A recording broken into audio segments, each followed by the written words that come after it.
Emotional intelligence is a special kind of smart.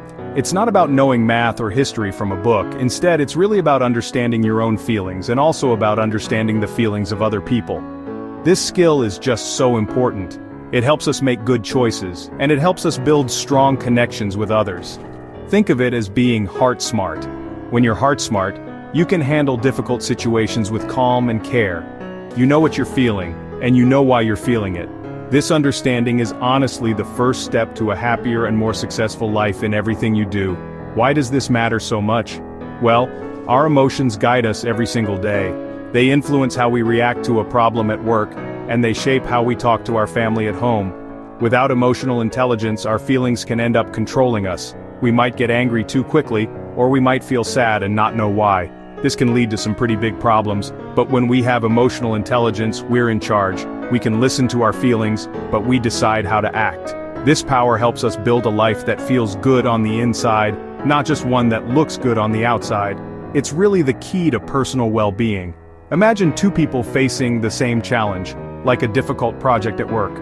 One person gets very stressed. They complain a lot and blame their teammates. They feel overwhelmed and can't think clearly. The other person feels the stress too, but they take a different path. They take a deep breath. They notice their own worry but decide to focus on solutions. They talk to their team in a calm way, listening to everyone's ideas. This second person is using emotional intelligence. They manage their feelings to achieve a better outcome. This really shows how emotional intelligence is a practical skill that makes a real difference. This ability to understand and manage emotions is not something you're just born with and can't change.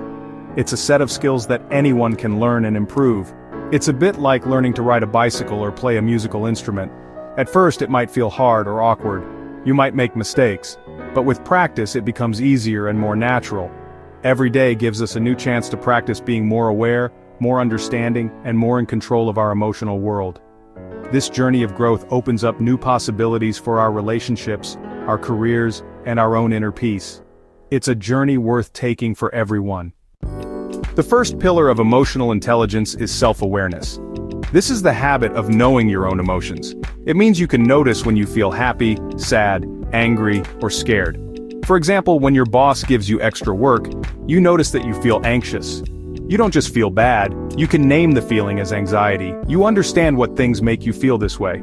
A person with good self-awareness knows their own strengths and weaknesses. They're honest with themselves about who they are. This is really the foundation. Without knowing yourself, it's very hard to manage yourself or understand others. The second pillar is self-regulation. This is about controlling your feelings and actions. It doesn't mean you never feel angry or sad. It means you don't let those feelings control you. For example, if someone cuts you off in traffic, your first feeling might be anger. Self-regulation is taking a deep breath instead of yelling. It's the habit of thinking before you act. Someone with good self-regulation can stay calm in a crisis. They can say no to things they do not want to do. They can adapt to change without getting too upset. This skill helps you be reliable and trustworthy. The third pillar is motivation. This is the drive to work toward your goals. It's about having a passion for what you do, even when it is difficult. This isn't about wanting money or fame, it's an inner motivation. For example, a student might study hard for a test, not just to get a good grade, but because they truly want to learn the subject. They find joy in improving. People with high motivation are often optimistic. They see challenges as opportunities. They don't give up easily after a failure. This inner fire pushes them to achieve great things and find fulfillment in their efforts. The final two pillars are about other people, empathy and social skills. Empathy is the ability to understand how others feel. You can put yourself in their shoes. If a friend is sad because they lost their pet, you feel their sadness with them. You listen carefully and show you care. Social skills are how we use this understanding to build good relationships.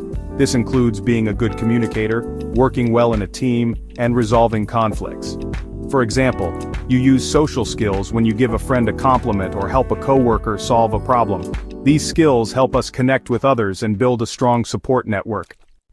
Our first lessons in emotional intelligence begin at home, with our family. As children, we watch our parents and caregivers very closely. We see how they handle their own feelings. Do they yell when they are angry? Do they talk about their feelings openly? The answers to these questions shape our own emotional habits. If we grow up in a home where feelings are discussed with respect, we learn that it is safe to express ourselves. If we are comforted when we are sad, we learn empathy. Our family is our first school for emotions, and the lessons we learn there can stay with us for a long time. School also plays a very big role in developing our emotional habits. In the classroom and on the playground, we learn how to get along with others. We learn to share, to take turns, and to work together in groups. Teachers can help by teaching students how to solve problems peacefully. They can create a classroom where everyone feels safe to be themselves. Some schools now have special programs that teach emotional intelligence directly. They teach students to name their feelings and to understand others. These lessons are just as important as math and reading for success in life. Culture and society give us rules about how to show our emotions. In some cultures, it's normal to show feelings openly. People might laugh loudly or cry in front of others. In other cultures, it's more important to stay calm and not show strong emotions. These cultural rules affect our habits. They tell us what is right or wrong in expressing feelings. Education also shapes our emotional intelligence. A good education encourages us to think about different points of view. It teaches us empathy by reading stories about people who are different from us. Our wider world constantly sends us messages about emotions. Life experience is perhaps the greatest teacher of all. Every challenge we face, every relationship we have, and every mistake we make is a chance to learn. When we go through a difficult time, like losing a job or ending a relationship, we are forced to face our emotions. We learn what we are capable of handling. We learn resilience. Making new friends from different backgrounds can teach us empathy. Getting feedback at work can teach us self-awareness. Life is a continuous journey of emotional learning. Every day offers a new lesson if we are willing to pay attention and learn from it. Anyone can improve their emotional intelligence at any age. The journey starts with simple daily practices. To build self-awareness, take a few moments each day to check in with yourself. Ask, what am I feeling right now? Try to name the emotion without judgment. You can even write it down in a journal. This simple habit helps you understand your emotional patterns. To improve empathy, practice active listening. When someone is talking, put your phone away and give them your full attention. Try to understand their perspective even if you don't agree with it. These small steps, practiced consistently, create big changes over time. Improving your emotional intelligence has a powerful impact on all areas of your life. In your relationships, it helps you communicate better with your partner, family, and friends. You can express your own needs clearly and understand theirs. This leads to fewer arguments and deeper connections. At work, emotional intelligence is a key to success. It helps you work well in a team, lead with compassion, and handle stress and pressure. People with high emotional intelligence are often better leaders and more valuable employees. It even affects your physical health, as managing stress can lower blood pressure and improve your immune system. To start your growth journey, you can ask yourself some simple questions. At the end of the day, reflect and ask, when did I feel a strong emotion today and how did I handle it? Or did I truly listen when someone spoke to me today? Another good question is, what is one thing I could do differently tomorrow to better manage my feelings or understand someone else's? These reflective questions are not about finding fault, they are about learning and growing. They turn everyday experiences into opportunities for practice. This gentle self-coaching is a powerful tool for change. Building your emotional intelligence is one of the most important investments you can make in yourself. It's not about being perfect or never feeling bad. It's about being more human, more aware, more compassionate, and more connected.